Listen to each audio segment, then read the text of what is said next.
Okay, so this is Nintendo Cup 1997. I did a video on the main channel about the metagame, and here is some tournament gameplay.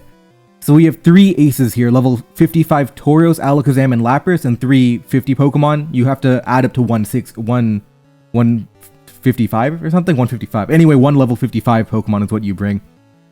They have 3 aces as well. They have the level 55 Jinx. They have... The Tauros is 50, okay? So one thing I'm concerned about is if we get into a Jinx versus Jinx matchup, I'm just going to get outsped and get lovely kissed and I'm going to die. So it's not very fruitful in the matchup. In that regard, I'd rather like Electrode. I'd like Electrode to anti-lead Jinx because it's the only Pokemon that can outspeed Jinx normally. My Tauros does have Blizzard. It's tricky because I'm thinking an idea because of the level 55 Jinx is probably I want level 50 Electrode, T-Wave, spam, get everything paralyzed for level 55 Tauros. Then I'd have to pick between Jinx level 50 or Rhydon level 50. Now, Rhydon looks good here, right? Just straight up, it's good into Zapdos, good into Jinx. I don't think you ever bring Zapdos in this matchup, probably.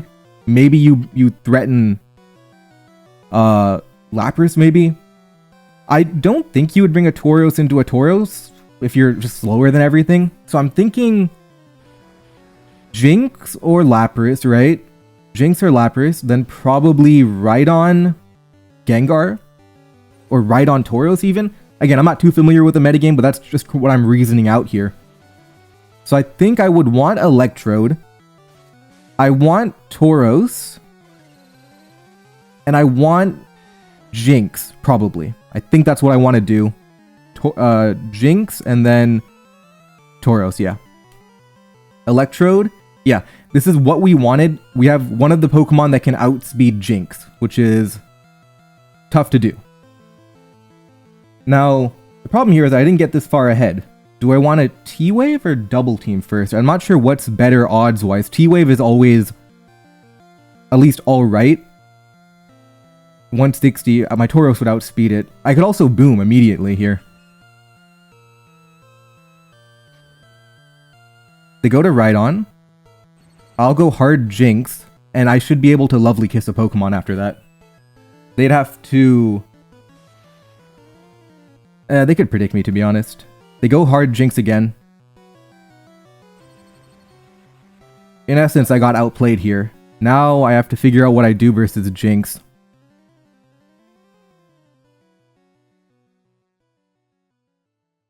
I mean, I think I have to go for luck here, probably. The problem is level 55 could also be Substitute as well. Okay, no? This is already bad. So, go Electrode now.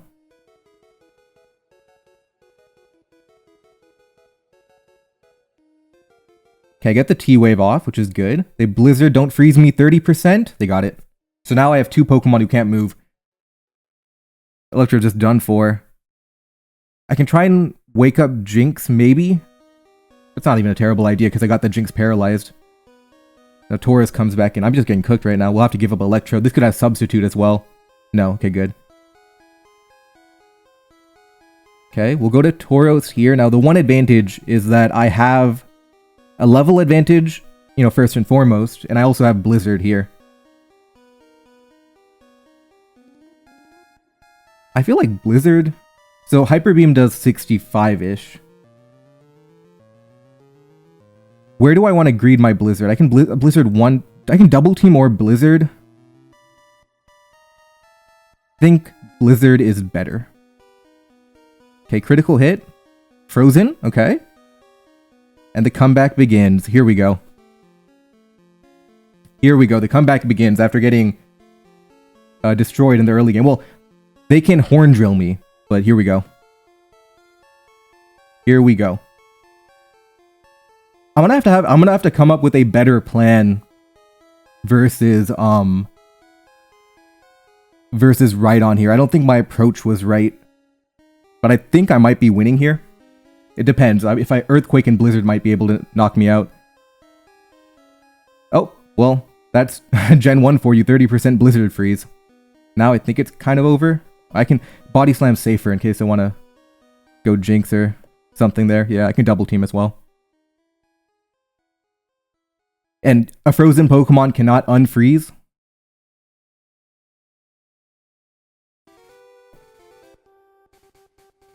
Yeah, so I just max out here, and this is kind of Gen 1 for you. Well, Gen 1 and Nintendo Cup. RBYOU has evasion banned, for example. Come on, 58. They hit. No freeze, thank God. Okay. Alright, now we're heading into game 2. Obviously, double freeze is, you know, it's a thing, right? So, in other words, we had that we anticipated the Jinx problem, that's going to be a problem with level 55, but we didn't do enough to stop it. Even Electro just got outplayed by Rhydon, so we definitely didn't play that correctly. So I'm thinking Electrode, it's kind of like a false prophet. It's not the right way to deal with the Jinx Rhydon combo, because it's not good. Even though it, you know, outspeed Jinx, you're still weak to Rhydon. So I'm thinking the better strategy might be Alakazam. They don't know I have Substitute. Maybe I can try and cheese a Substitute on the first Lovely Kiss. I actually don't mind that. But if I do that, I won't have Tauros level 55, because I can only pick one of them. So what is my... I feel like that level 55 Jinx is such a threat that I have to prioritize it, to the point where I'm okay going Alakazam here. Level 55 Alakazam. I'm a big fan of Jinx. It's always good. The best Pokemon, almost. And... now I have to pick between Electrode and Rhydon. Rhydon's tough, but if they go for that same core before, I think it's alright. I think Rhydon's fine here. Alakazam into Gengar. This is good. To be honest, what does Gengar use in Gen 1? Probably like Hypnosis, right? Let's try and substitute. I have the speed advantage. They go Lapras, okay. I believe this is a... so they don't have Jinx, by the way. I believe because of Psychic drops, I'm okay here. Because eventually but I only have 15 PP. I only have 15 PP, which might be a problem, to be honest. Oh, I crit, though. Okay. I mean, 3 crits with no special drop, no physical drop. They go right on here. This is a 2-hit KO. So I think I've broken through Lapras, Rhydon, and well, there's a crit again. The faster you are, the more likely you are to crit. That's kind of the meta here. 87. Does that go through Substitute? Maybe. I don't know, Gen 1. But that was Nintendo Cup 1997. I don't plan on doing more of this type of video. I just wanted to showcase the metagame. But thank you for watching, and let me know what metagame you want to see next.